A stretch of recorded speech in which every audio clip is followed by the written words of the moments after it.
When I was in high school, I studied for over 15 hours a day, from 7 a.m. to 11 p.m., just to pass the college entrance exam. My life went on like this for all 3 years of high school until I finally got into a top university in China. You might wonder if I was brainwashed, why I was willingly locked up in a prison-like school, giving up my freedom and studying non-stop like a machine. You might even wonder why Chinese students gamble years of their lives on a single exam, or if anyone can even stay productive after studying for that long time. First off, it is true that Chinese high schoolers are generally required to stay at school from 7 a.m. until 10 or even 11 p.m. But it's not like what you might think.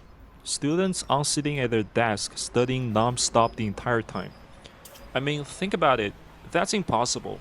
Each class lasts about 40 minutes with a 10-minute break in between where we walk around the classroom or have some small talk with the girl we have crush on.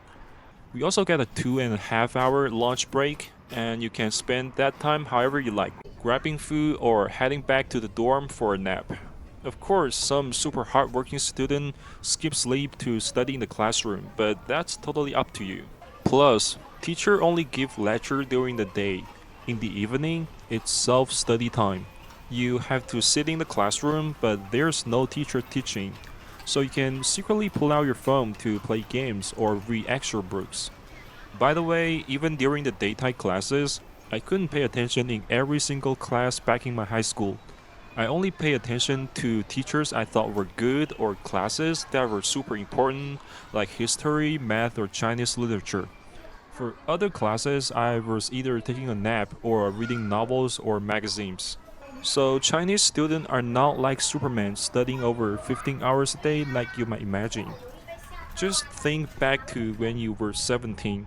Could you guys stay focused on one single thing for hours or end? If you couldn't, we Chinese students couldn't either. That said, even if the workload in Chinese high schools isn't as insane as you might think, it's still way more intense than in the Western educational system. Basically, subtracting sleep, slacking off, and reading novels, I still spend about 10 solid hours of pure study time every day, and that was just at my high school, which was actually pretty relaxed. If you take the notorious Hengshui High School, with its ultra strict management and anti-human educational system, their study intensity is even higher. Alright, this is the place where I took the Gaokao back then.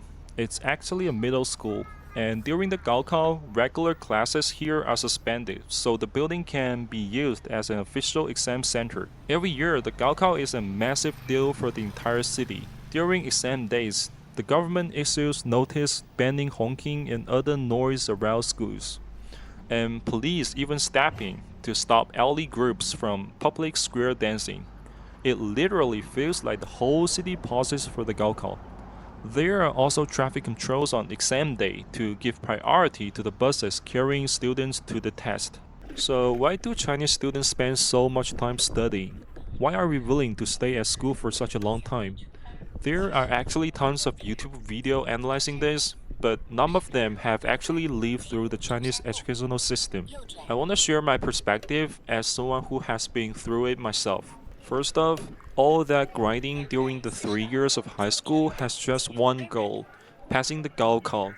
The Gaokao is China's national college entrance exam, held once a year.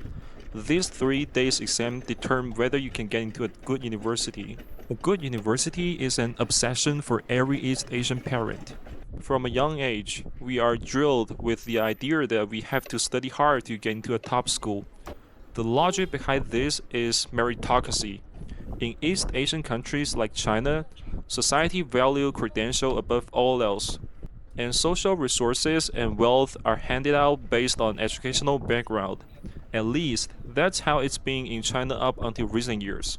So, if you have a degree from a top university, you will most likely land a decent job.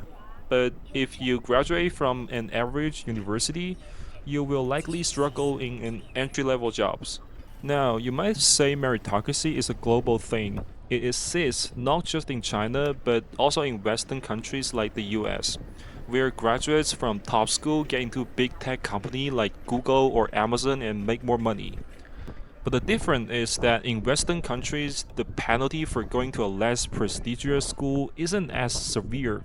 Blue-collar workers like plumber, electricians, or caregivers can still live a very decent life. In China, though, because of the massive population, low-barrier physical labor jobs pay very little. Living conditions are poor, and workers are often exploited by employers. Blue-collar work is widely seen as being at the bottom of the society.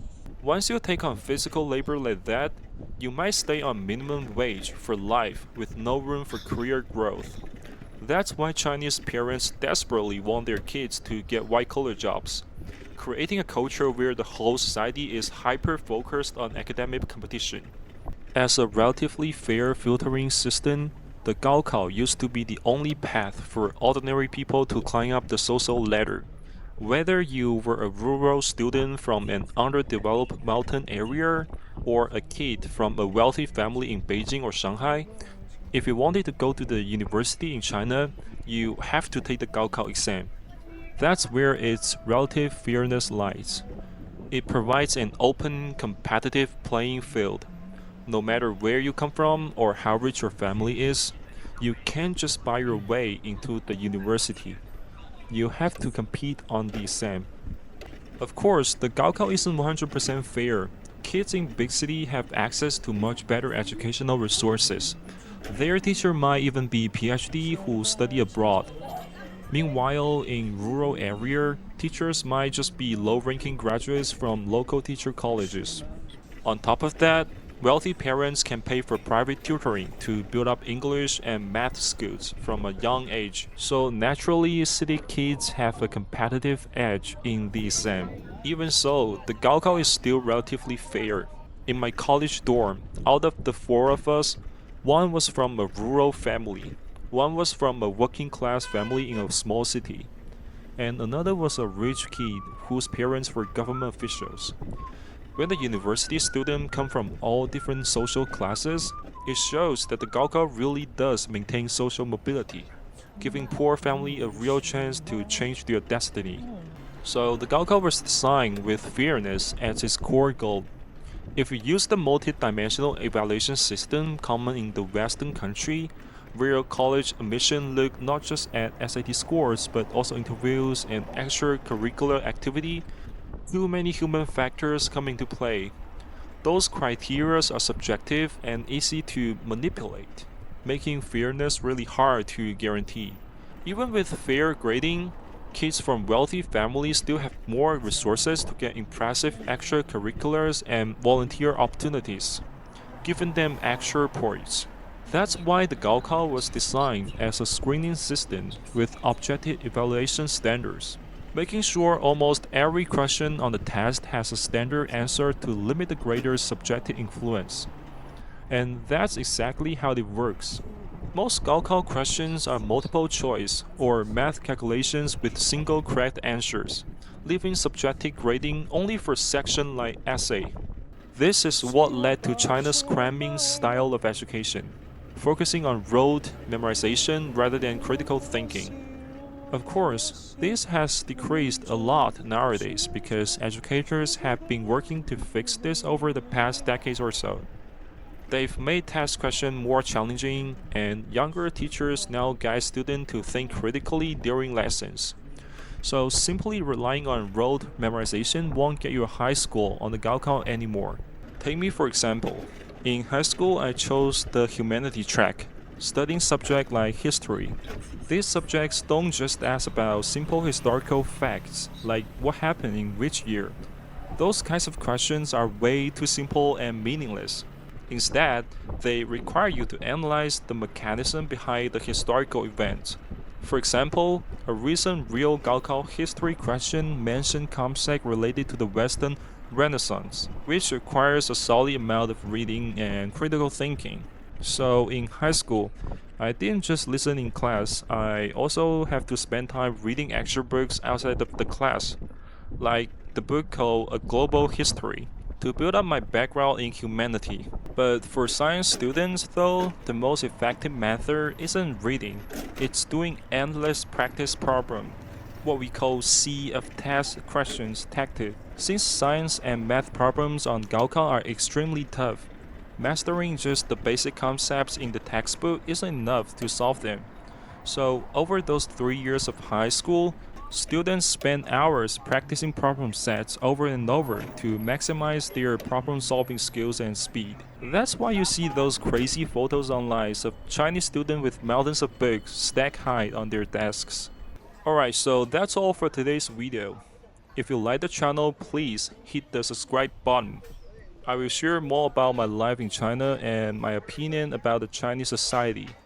See you next time.